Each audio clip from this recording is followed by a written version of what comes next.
Entrevista Venevisión. Líder en opinión. Por tu canal independiente, Venevisión. ¿Qué tal, amigos? Muy buenos días, bienvenidos a Entrevista Venevisión. Tal como lo anunciamos, vamos a conversar con Oscar Schemmel, él es presidente de Interlaces. Gracias por estar con nosotros, muy buenos días. Buenos días, ¿cómo estás? Siempre es muy interesante hacer un análisis cuantitativo y cualitativo de la realidad del país, en momentos sobre todo donde la incertidumbre parece que impera, donde hay mucha expectativa y sobre todo cuando el clima de polarización pareciera haberse exacerbado. Quisiera que nos hablara acerca del último monitoreo país que hizo y que comenzáramos por la ficha técnica para ver cuán confiable es el estudio que nos va a presentar. Sí, estos son los resultados más recientes de un tracking que venimos realizando sobre la situación del país desde enero, desde el 14 de enero, ¿no? Que nos proporciona resultados semanales para nuestro monitor país, ¿no? En esta ocasión vamos a revisar datos de investigaciones cuyo trabajo de campo culminaron el pasado 31 de marzo. Son muestras de entre 700, 800 y 1.200 entrevistas, de acuerdo a las mediciones semanales, en todo el país, evidentemente en todos los estratos socioeconómicos. ¿Cuál es la confiabilidad de este estudio y de qué manera desde su organización Interlaces se hacen estudios que no sean sesgados con preguntas conducentes? Sí, hay que tener mucho cuidado no solamente con las muestras, ¿no?, para obtener muestras realmente representativas de la sociedad venezolana. Eso implica tener una estratificación adecuada, una muestra realmente representativa que tome en cuenta los porcentajes por edad, sexo, ubicación geográfica, nivel socioeconómico y nivel de escolaridad,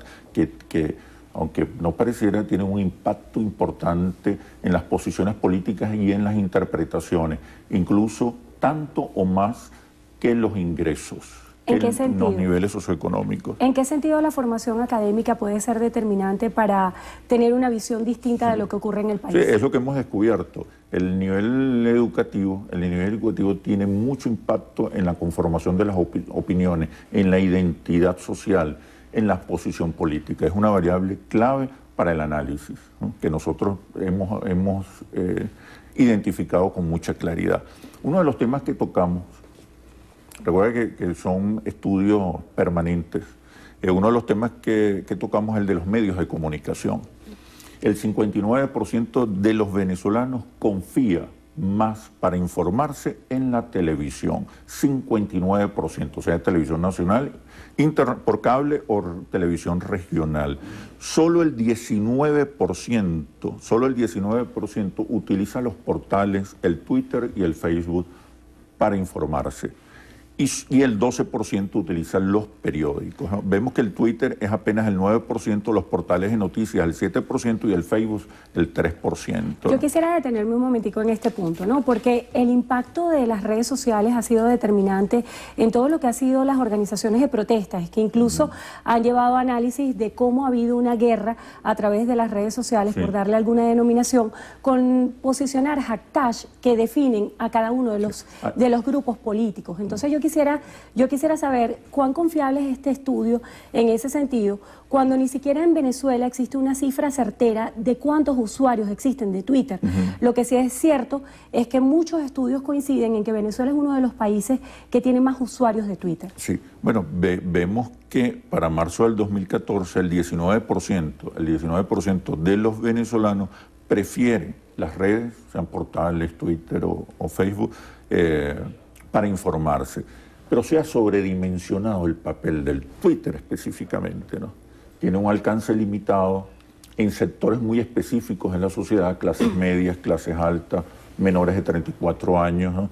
Lo que pasa es que es utilizado para hacer política. Es decir, los sectores que utilizan el Twitter hacen política, son muy ruidosos y pareciera que su impacto es mucho mayor que el que realmente tienen. Además, su capacidad de cohesión, de formación de identidades políticas es muy, muy limitado. Sirve fundamentalmente como catarsis. Además, han aparecido empresas que gestionan la información más como propaganda Ideologizante. Ideologización, propaganda, agitación. Y eso también tiene un impacto limitado sobre la población. Y esa sobreestimación también no se pudiera trasladar a los líderes políticos, cuando, por ejemplo, jefes de Estado dictan medidas a través de un tuit, o como, por ejemplo, líderes de la oposición que hacen convocatorias a través de un tuit. Sí, claro, se utiliza el Twitter para informar de manera rápida a un sector de la población, pero eso a su vez tiene una resonancia mayor a través de otros medios que utilizan el Twitter como fuentes de información, sobre todo cuando están asociados a líderes fundamentales de la población. Es decir, la resonancia es lo importante, ¿no? La resonancia que tiene el Twitter, pero el alcance es limitado. Se convierte entonces en una suerte de plaza pública donde todos expresan sus opiniones, pero no existe un moderador. No existe un moderador, pero además la resonancia la dan otros medios. La información que realmente tiene alcance e impacto la proporcionan otros medios. Y en el caso venezolano, fundamentalmente la televisión, donde alrededor del 57% utiliza la televisión como medio fundamental para informarse. Vemos que en todo caso hay un crecimiento de los portales y el Twitter de 16 a 19% en los últimos meses y una disminución del alcance de la prensa que baja de 16 a 12% en menos de un año. ¿Okay? Claro, eso pudiera ser el impacto de teorías comunicacionales como la de Marshall McLuhan, que hablan de la aldea global, sí, donde tal vez los medios impresos parecieran no tener tanto protagonismo. En este momento como ha ido medios. Perdiendo en el caso venezolano, y sobre todo por el desarrollo de los medios digitales, ¿no? Lo importante es que en este contexto de alta polarización del país, los medios cumplen una función fundamental, porque la confrontación actual es fundamentalmente mediática, es más simbólica. No es la magnitud de la protesta, el alcance, la cobertura de la protesta, es su impacto psicosocial realmente lo que se busca. Vemos protestas muy localizadas, muy focalizadas, sobre todo en el corredor electoral de la oposición más radical, en las organizaciones de clase media, alta, pero su impacto es mucho mayor en los procesos de acumulación de angustias para respuestas neuróticas futuras. ¿Qué sigue en el estudio? Lo clave no es el hecho, sino su impacto psicosocial, porque estamos hablando de una confrontación fundamentalmente simbólica, mediática, cuyo terreno de batalla no es la calle, es la mente del ciudadano. Perfecto. Tocamos también un poco las expectativas acerca del rumbo del país. Hoy 7 de cada 10 venezolanos piensan que el país va por mal camino. ¿Okay? Hay un clima de incertidumbre, de angustias, y no se ve claramente cuál es la visión, cuál es el futuro. Ese es un reto para ambos sectores que pugnan políticamente. El oficialismo, por un lado, tiene que presentar una visión. Las medidas tienen que estar acompañadas de la presentación de un bienestar futuro. La visión, el futuro tiene que estar claro, y eso lo tiene que comunicar el oficialismo, el gobierno nacional. Por el lado de la oposición, más que apostar al caos y solo a la denuncia o a la protesta, están obligadas a presentar también una propuesta y una visión. Los venezolanos están apostando más a la esperanza y a la estabilidad que al caos y al fatalismo. Cuando se habla de apostar a la esperanza, se habla un poco de lo que pudiera ser para los venezolanos lo que ha representado este ciclo de conferencias de paz que procuran de alguna forma armonizar más a la sociedad y garantizar que exista no solamente más gobernabilidad, sino un mejor rumbo para los venezolanos. Exacto. Para redondear, los problemas económicos son los que más preocupan a los venezolanos, los problemas económicos, mucho más que los políticos y que los problemas sociales. Las conferencias por la paz. ¿Okay? 43% piensa que las conferencias por la paz pueden ser muy efectivas o algo efectivas en la búsqueda de soluciones a los problemas del país. Fíjate que es una expectativa limitada. Son mucho más los venezolanos que piensan que la capacidad que tienen estas conferencias para solucionar los problemas es menor. Pero a pesar de eso, el símbolo, paz, diálogo, concertación, es muy poderoso. Aunque haya dudas expectantes con relación a sus resultados, la valoración que hacen los venezolanos es muy positiva y por eso se expresa en el rechazo a la posición de los sectores de la oposición de no participar hasta ahora en estas mesas de diálogo. 67% está en desacuerdo con que la oposición no haya participado en estas conferencias de la paz. Es decir, a pesar de que hay dudas, expectativas limitadas con relación a los resultados, el símbolo es muy poderoso. Y en definitiva, eso es lo importante. La lucha política es una lucha simbólica, es una lucha por ganar la mente y las emociones de los ciudadanos. Fíjate que también tomando en cuenta que los problemas económicos son los que más preocupan a los venezolanos, el 60% de los consultados piensa que es mucho más importante que el gobierno nacional dialogue con los empresarios. Solo el 34%, es decir, 1 de cada 3 venezolanos, piensa que la clave está en sentarse a dialogar con los dirigentes de la oposición. Ya va un momento. Entonces, esto quisiera decir que los esfuerzos que se están encaminando a través de la mediación de UNASUR para que exista un diálogo entre gobierno y oposición, ¿pudiera que los resultados no se concreten en algo? No, la gente lo que está es dándole un peso mayor a aquellas mesas, a aquellas conferencias que pueden tener impacto positivo para la solución de problemas económicos.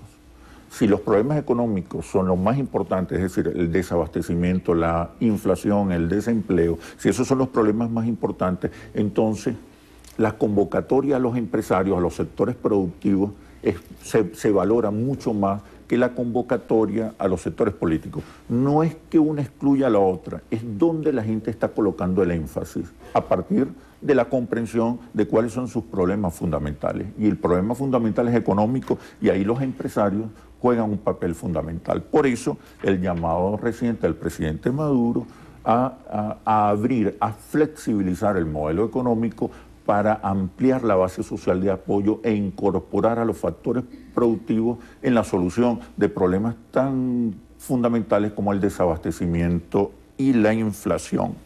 O sea que de alguna manera los problemas de la inseguridad, que siempre eran los protagonistas en la mente de todos los venezolanos, hoy han sido desplazados por estos problemas económicos. Bueno, la inseguridad sigue siendo un problema fundamental, un problema muy sensible, afecta la vida, la tranquilidad, la estabilidad emocional del ciudadano, pero los problemas económicos tienen un impacto mayor desde el punto de vista político y electoral.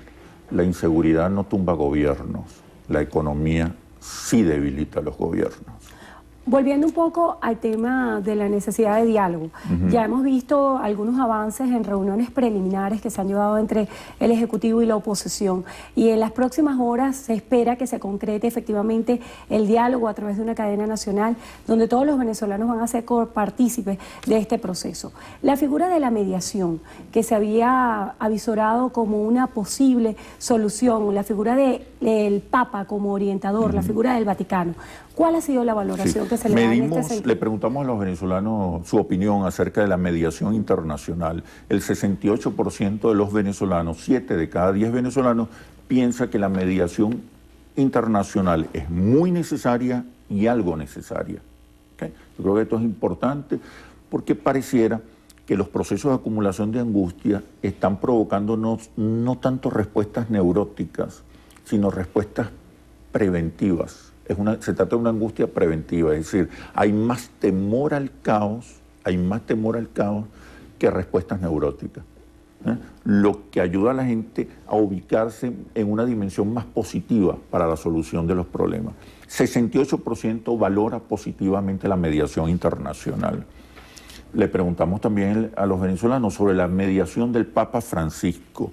Y fíjate cómo el símbolo que representa el Papa, el símbolo moral, ético, humano que representa el Papa, hace crecer la valoración de la mediación. 79% está de acuerdo con la mediación del Papa Francisco para fomentar el diálogo y la paz entre los venezolanos. Apenas el 19% está en desacuerdo. Es decir, 8 de cada 10 venezolanos apoyan la mediación del Papa Francisco para fomentar el diálogo y la paz en Venezuela. Y crece a 77% la expectativa positiva con respecto a la mediación del Papa Francisco en Venezuela. Es decir, 77% piensan que puede ser muy efectiva y algo efectiva la mediación papal para fomentar la paz y el diálogo en Venezuela. Es decir, el símbolo de la mediación del Vaticano, en este caso el Papa Francisco, ¿no?, cuyo mensaje ha sido muy bien recibido por las amplias mayorías, tiene un impacto en la percepción positiva de la mediación. Yo creo que hay que evaluar, y en nuestro caso hacemos un énfasis muy importante en el análisis de la dimensión simbólica, psicosocial, cultural de los acontecimientos. Creo que es importante medir impactos simbólicos e impactos reales o materiales. Se nos agotó el tiempo. ¿Quedaba alguna conclusión final que se pudiera hacer de este último monitoreo de país? Sí, es un monitor, son mediciones que están sufriendo también el impacto de la polarización. Las protestas, las manifestaciones recientes que hemos visto, insisto, en determinados sitios de clase media y alta, en el corredor electoral de la oposición más radical, protagonizadas fundamentalmente por las clases medias, ¿no? Lo que han servido es para repolarizar el país. Hoy el chavismo es más radical. Han crecido los niní porque la oposición ha perdido espacios, liderazgos e influencia por el rechazo que hay a las manifestaciones violentas. Más del 80%, alrededor del 80% rechaza las protestas y piensa que lo que van a hacer es empeorar la situación, pero ha provocado un atrincheramiento del chavismo que ve en las protestas una amenaza al modelo de inclusión, que ve en las protestas la mirada de desprecio, que es lo que más le duele a los pobres. Bueno, le damos las gracias a Oscar Schemmel, presidente de Interlace, por haber estado con nosotros hoy en Entrevista a Venevisión. Gracias. Y gracias a ustedes.